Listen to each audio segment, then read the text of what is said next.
성도 여러분, 1월 23일 금요일입니다. 이 한 주간도 일마다 우리에게 말씀을 듣게 하신, 말씀을 우리 마음에, 우리 입술에 넣어주신 하나님께 감사와 찬송을 올려드립니다. 여러분, 하나님은 공정하십니다. 하나님은 공평하십니다. 각 사람에게 틀림이 없습니다. 이것이 사도 바울 로마서가 우리에게 주는 논증인 것입니다. 이 복음이 우리에게 왜 필요한지, 여러분, 우리는 이 하나님의 구원에 대해서 이게 즐거운 면, 밝은 면, 환한 면, 그 넘치는 영광, 그것만 바라보는 그런 경향이 없지 않아 있지만, 여러분, 성경은 기독교 신앙을 그렇게 설명하고 있지 않습니다. 뜻밖에도 성경은 심판에 관한 하나님의 심판, 그 진노, 죄에 대한 진노, 그 이야기를 먼저 앞세해 오는 것입니다. 로마서 1장 16절 말씀에 복음을 부끄러워하지 아니하노니, 바울의 고백이죠. 이 복음은 모든 믿는 자에게 구원을 주시는 하나님의 능력이 됨이라. 바울이 복음을 부끄러워하지 않는다라고 말합니다. 여러분, 그리고 이 복음이 왜 필요한가라는 것을 따지게 되는 것이죠. 구원받으면, 예수 그리스도를 믿으면 이러이러한 좋은 일이 생깁니다가 먼저가 아니고, 그것이 왜 필요한가라는 것을 말을 하고 있는 것입니다. 여러분, 성경의 이 복음의 내용의 절반은 하나님의 심판입니다. 복음이 아니면 정말 내가 큰일 날 뻔했다. 하나님이 나를 구원하지 않았으면 정말 우리는 큰일 날 뻔했다.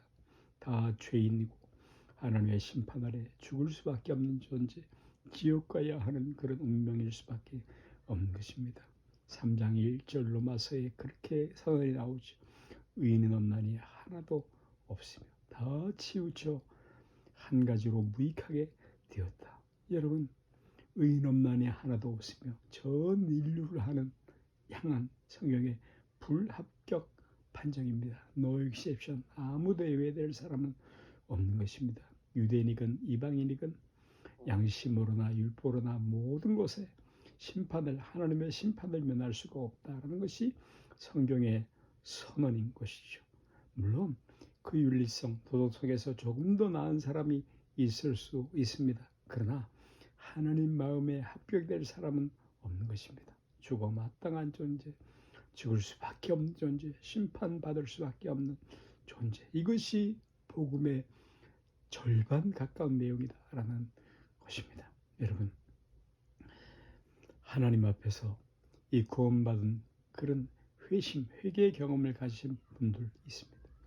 그런데 그때를 생각해보면 구원의 기쁨만 있었던 것이 아니라 통곡이 함께 있었다라는 것을 우리가 되돌아볼 수 있어야 하는 것입니다. 기쁨과 함께, 구원의 기쁨과 함께 통곡이 수반되지 않았습니까? 내가 죄인이었고 죽을 수밖에 없는 사람인데 이제 예수 그리스도에 의해서 지옥과도 변명할 여지가 없는 나를, 그 죄인인 나를 하나님이 살리셨다. 그것이 언제나 구원의 절반가량은 따라다니는 내용인 것입니다. 회개, 심판에 대한 깨우침, 그것이 구원의 내용인데 오늘 이 부분이 많이 약화되어 있어서 마치 내가 예수 믿어진 것처럼, 그리고 내가 마치 채권자 같은 생각, 그런 약화된 신학을 갖고 있죠. 그것은 우리가 누구였으며 이전에, 거듭나기 이전에, 구원받기 전에 그것을 제대로 모르는 것, 그래서 감사가 적다라는 말씀인 것입니다.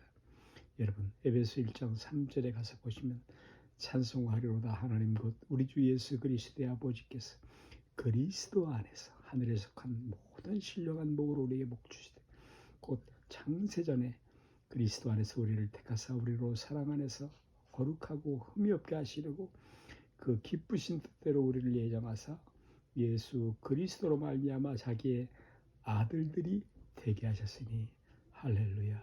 사랑하는 여러분, 이 구원받은 일에서 가장 중요한 것은 우선하는 것은 거룩입니다. 예, 홀리네스, 해피네스, 하모니죠. 예, 거룩이 행복보다 앞서 있는 것입니다. 거룩에서 진정한 행복이 나오는 것입니다. 거룩하고 흠이 없게 하시려고 사랑 안에서 우리를 부르셨다라고 말씀을 하고 있는 것입니다. 내가 누구였는가를 아는 자가 신자라는 것입니다. 하나님의 진노 심판 아래에 있었던 존재라는 것입니다. 그러므로 이제 마땅히 달라질 수밖에 없는 것이죠. 거룩하다라는 차원에서 달라져야 하는 것입니다. 저와 여러분은 영적인 신령한 사람이고, 그리고 하나님과의 그 인격적인 생생한 관계로 우리의 존재가 확인되어야 하고, 그리고 우리의 기쁨들은 바로 거룩 속에 있는 것입니다.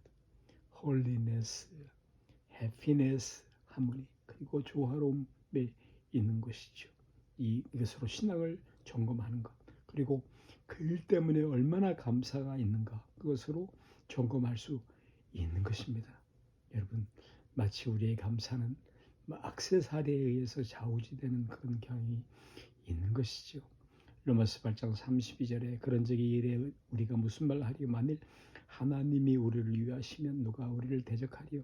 자기 아들을 아끼지 아니하고 우리 모든 사람을 위하여 내어주신 이가 어찌 그 아들과 함께 우리에게 은사로 주시지 않겠느냐. 예, 예수 그리스도를 성자 하나님을 우리에게 내어주신, 십자가에 내어주신 자기 비하 하나님의 사람이 되어서 아기로 오신 그 예수 그리스도로 말미암아 구원 얻었다는 것은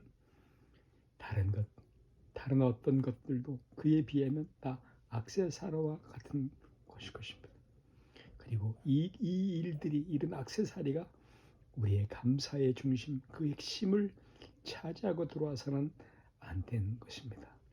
예수 그리스도를 알게 된 것, 저주받을 심판받을 자에서 옮겨와 있는 것, 이것이 우리의 감사의 조건, 본체인 것입니다. 뺏길 수 없는 것입니다.